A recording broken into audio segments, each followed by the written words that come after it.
안녕하십니까, 통윤입니다. 오늘은 진토가 자수를 만났을 때의 운명적 특징과 조건에 대해서 말씀을 드리겠습니다. 실전풀이를 해드리겠습니다. 진토가 자수를 만났을 때는 지난번에도 얘기했지만 진토는 이렇게 해와 자수를 만났을 때 이 수에는 해수는 밖에 있는 거고 진토는 에너지가 안에 있습니다. 그래서 자수는 수의 내부적 형태, 그러니까 중심이 안에 있다 이거죠. 자수의 에너지는 안에 있고 방향도 안에 있습니다. 그래서 상당히 자수는 정적이다 이거죠. 정적.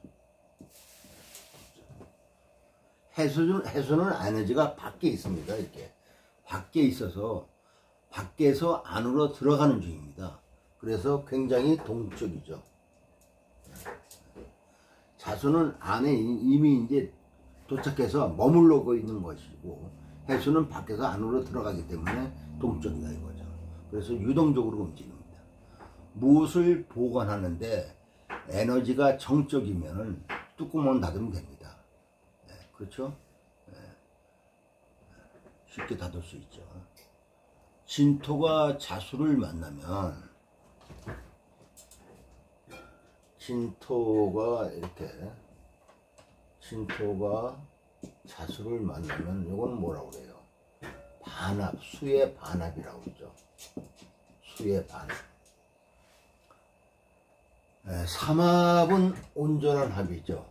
삼합은, 그러니까 신자지는 수의 삼합이고 신자라든가 자지는 수의 반합이라고 하죠.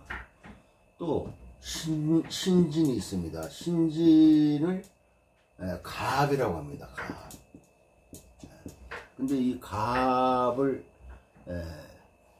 이렇게 합으로 보는 사람들이 많은데 이것이 갑이 이 상태로는 갑이라는 명칭을 갖고 있지만서도 합이 되지 않는 상태입니다.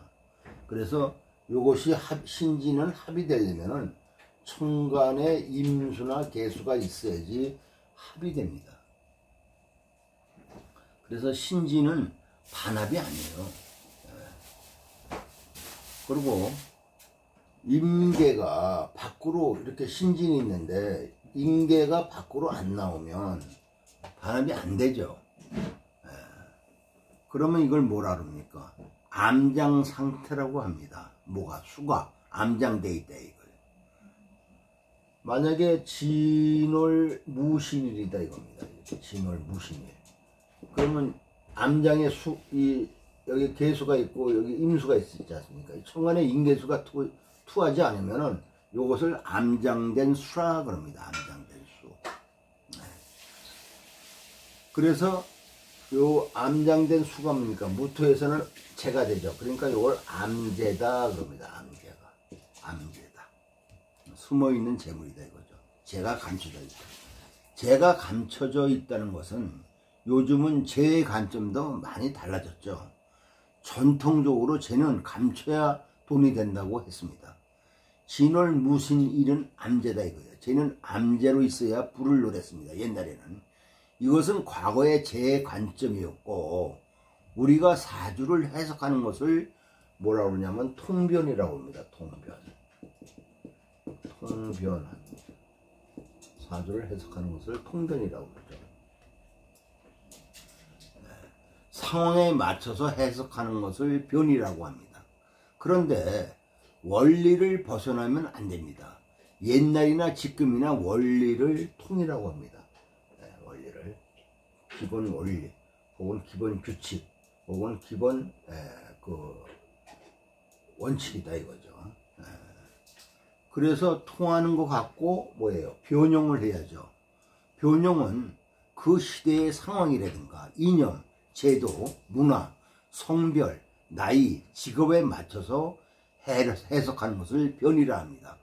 그래서 제가 주장하는 것이 뭐냐면은 이 사주라는 것은 뭐 중국에서 기원이 돼갖고 이렇게 송나라, 명나라를 이렇게 거쳐오면서 이렇게 사주가 발전되어 나오지 않았습니까? 그럼 그 시대의 정치 체계, 제도, 이념하고 오늘날 현재 자본주의나 민주주의 사회의 제도 이념이 다르죠. 그러니까는 이 변을 하는 방법이, 통변하는 방법이 달라져야 된다는 것을 말씀드리는 겁니다.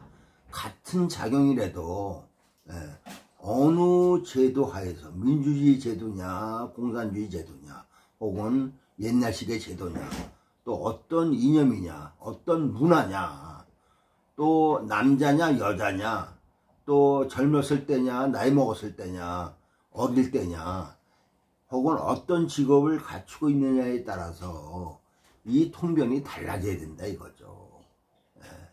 그것을 이렇게 구태의연하게 맞추려고 그러면 맞아지질 않습니다. 그래서 그 맞춰서 해석하는 것을 변이라는데, 통을 잘해야 변을 하고 변을 잘해야 통의 가치를 드러낼 수 있습니다.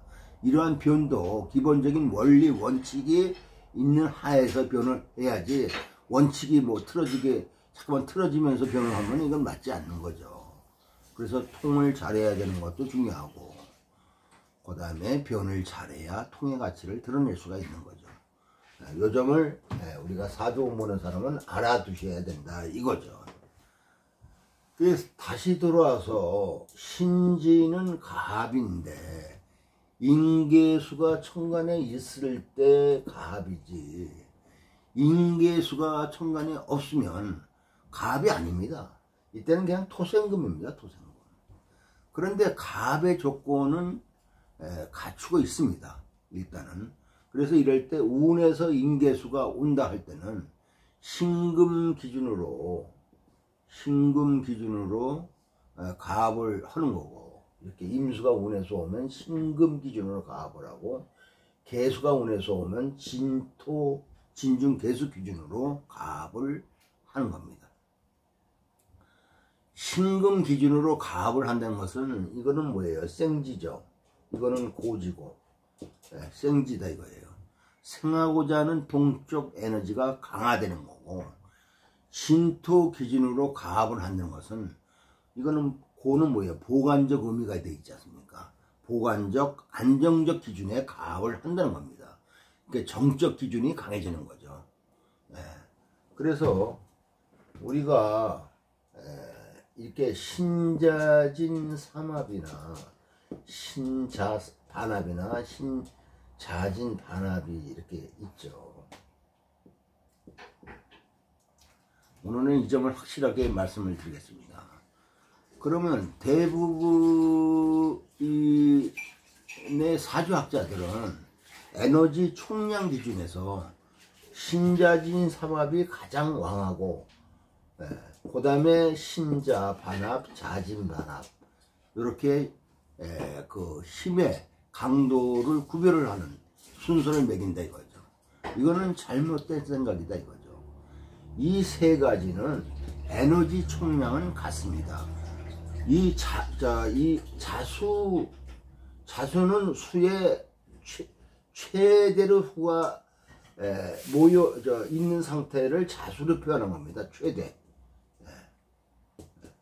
그러니까 아무리 신자가 들어와도 이 자를 넘어설 수가 없어요. 신이 들어와도 자가 넘어설 수 없습니다.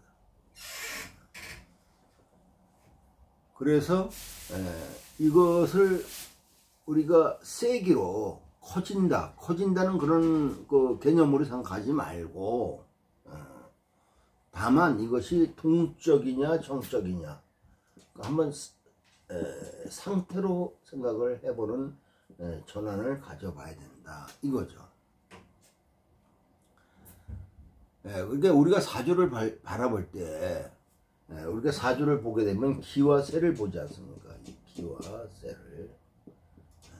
기와 세를 보는데, 흐름을 바라볼 때 세졌다, 강해져서 커졌다, 이런 거의 기본적인 배경은 움직인다는 뜻입니다. 작아졌다, 조용해졌다 하는 것은 정적이라고 해석하면 됩니다.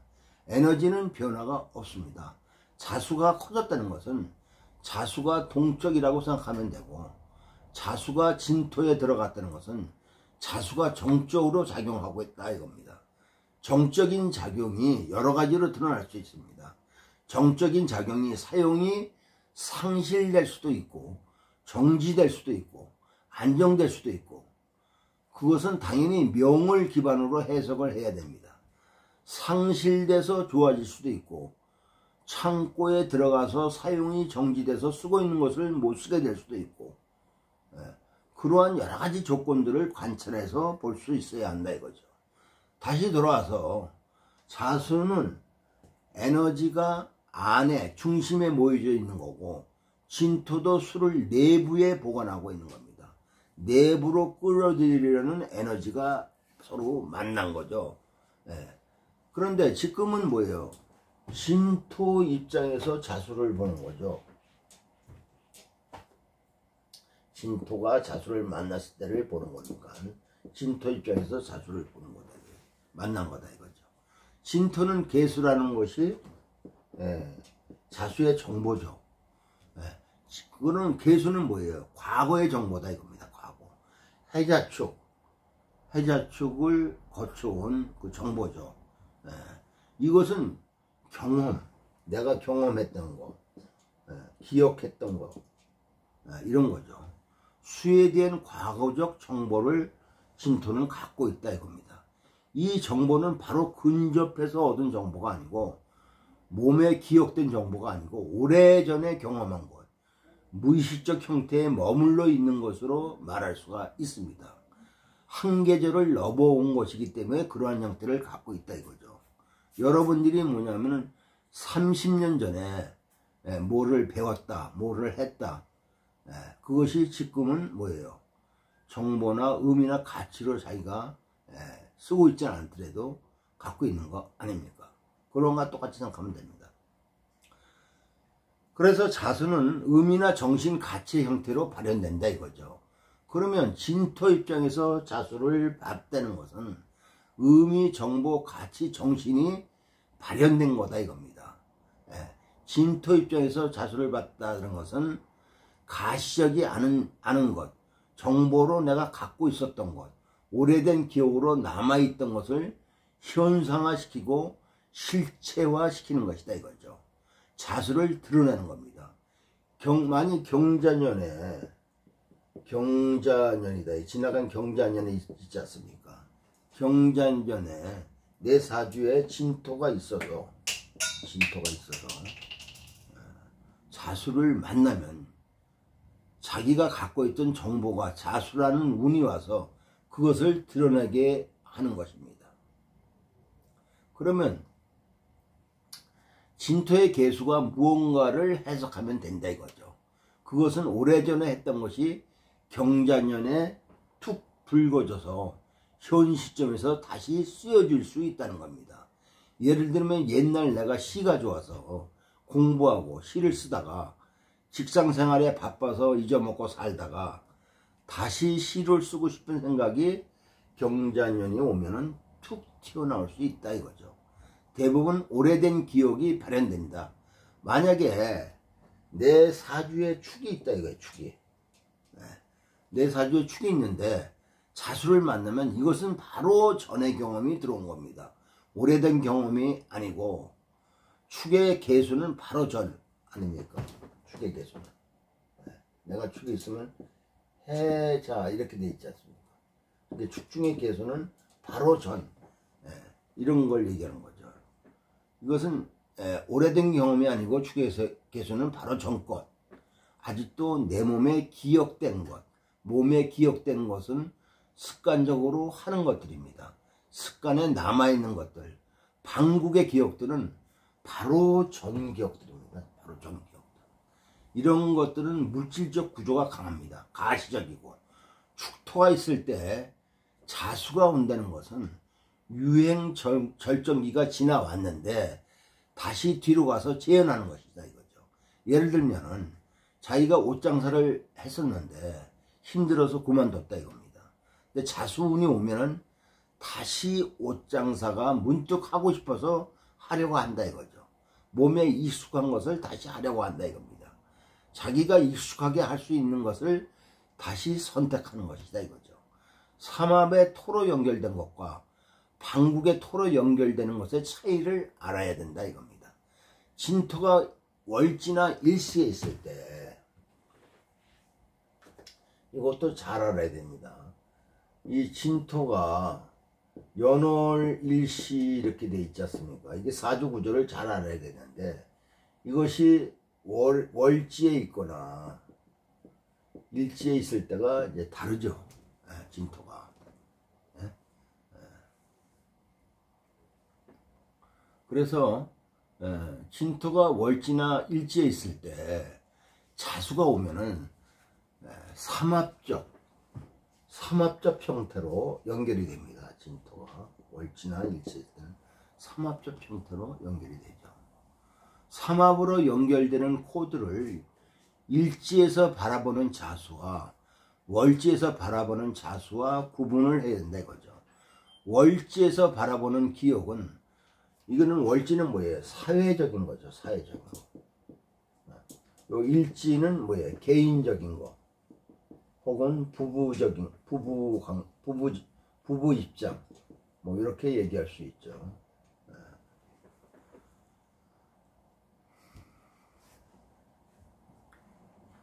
그래서 월지에서 바라보는 기억은 사회적 기준, 월지를 시간으로 말하면은 유년기나 소년기, 청년기인데 이것은 자기의 스펙이거나 지방과 연결되어 있던 거죠. 부모의 형제들과 연관된 형태들일 수도 있다 이겁니다. 공간으로 보면은 사회적 형태, 조직적 부분과 연결되어 있는 거죠. 과거의 직장 문제, 거기서 만들어진 대인관계와 연결되어 있다든지 과거 그때 맺어진 인연이나 사건이 지금 뭔가 연관돼서 뭔가를 하게끔 하는 계기가 될 수가 있다 이거죠. 긍정적으로 말하면 과거에 도움을 줬던 회사 동료가 잘 나가는데 내가 힘들어하는 것 보고 도와주려는 제의가 온다고 할 수도 있습니다. 부정적이면 자기가 옛날에 어떤 사람을 씹었는데 그 사람이 지금 시점에서 과거의 원한을 잊지 않고 나를 괴롭히는 상태로 들어올 수도 있습니다. 그래서 옛날에 미투 사건 같은 거 있죠. 그런 것이 과거에 벌어졌던 것으로서 힘들게 죽은 사람도 있고 여러 가지로 있지 않습니까? 그런 거나 마찬가지예요. 그래서 그것을 월지 기준에서 진토를 바라보는 것과 일지 기준에서 진토를 바라보는 것이 다르다 이거죠. 일지 기준에서 보면 개인사라든가 부부간의 문제와 연관되어 있습니다. 자기의 과거인데 개인적 과거사다 이거죠. 부정적으로 보면 지금 부부가 잘 살고 있는데 과거에 인연 맺었던 여자가 지금 와서 나에게 임신해서 자식을 낳았다고 연락이 올 수도 있다 이거죠. 월지는 부모 형제와 관계하는 집안 전체 문제 혹은 사회적 공적 직장 문제, 일지는 개인사나 부부간의 문제가 과거와 연관돼서 일어나는 것을 해석해야 된다 이거죠. 사주를 해석하는데 가장 중요한 것이 이 궁입니다. 궁의 조건, 궁을 해석하는 것은 그 지지의 조건, 궁은 마당이니까 이 마당이 어디에 있는 마당이냐, 그 마당의 시간적 배경, 공간적 배경을 잘 파악해야 된다 이겁니다. 이 점을 잘 알아주시길 바랍니다. 실전 사주를 풀어봅니다. 정미생 을사월 무자일 병진시의 사주가 있습니다. 이 사주는 뭐예요? 여름에 태어난 무토죠. 그러면 뭐예요? 난하고 자수는 좋아하니까 난주한 사주다 이거죠. 난주하면은 뭐예요? 대외적으로는 사교성은 있으나 개인적으로는 자기 고유성이 강하다 이거죠. 그러면 이런 사주는 당연히 어떻게 돼요? 습이 필요하겠죠. 근데 자진으로 반합을 해서 진토에 습을 끌고 들어오죠. 그래서 조우가 잘 돼 있다 이렇게 말할 수 있습니다. 그리고 재로 공간적 환경을 잘 조절하고 있어서 이런 사주는 처복과 자식복이 좋다 이거죠. 그래서 이 사람은 처가 은행에 다니는데 은행은 또 물상으로 금의 속성을 갖고 있지 않습니까? 그래서 더 좋죠. 금장수하기 때문에. 그래서 수국을 잘 유지하고 있죠. 그래서 이 사람은 처 때문에 편하게 살고 있습니다. 또 을목은 사를 깔고 있죠. 그래서 텐션을 갖추고 있어서 요령과 수단이 좋고 미남입니다. 그리고 수생목을 잘 받고 있고 목생화가 잘 돼 있어. 또 진중에 을목으로 나온 거기 때문에 좋죠. 그러면 여기에 시지에 근을 하고 있지 않습니까? 그러면 자식의 도움을 받는다 이렇게도 볼 수 있는 거죠. 그래서 이 사주는 뭐예요? 처의 내조가 좋다 이거죠. 내가 여름에 태어났는데 수의 조우를 잘 받고 있고, 이건 뭐예요? 을목은 나의 관이죠. 이제 내가 밖에, 관은 뭐예요? 밖에 나간 내 직이라든가 외부 활동이죠. 그것을 수생목으로 잘 도와주고 있지 않습니까? 그건 처의 내조가 좋다 이거죠. 처의 성향을 볼 때는 처는 뭐예요? 배성과 배궁을 봐야 되는데 우선 배궁이 좋죠. 마누라 자리가 좋다 이겁니다. 이 처의 성향은 자수와 진토가 합하고 있어서 자수가 진 고지와 합하고 있지 않습니까? 그래서 이 수는 뭐예요? 정적인 수죠. 그래서 고요하게 자기 일을 성실하게 하는 처다 이거죠. 처의 성향은 배성의 작용과 배우자궁의 작용을 잘 봐야 되는데 이 사람은 배성도 일지에 있고 배궁은 일지고 같이 있는 상태이다 이겁니다. 요점을 알아두시고 오늘은 여기까지 여기에서 마치겠습니다. 구독과 좋아요를 눌러주시면 감사하겠습니다.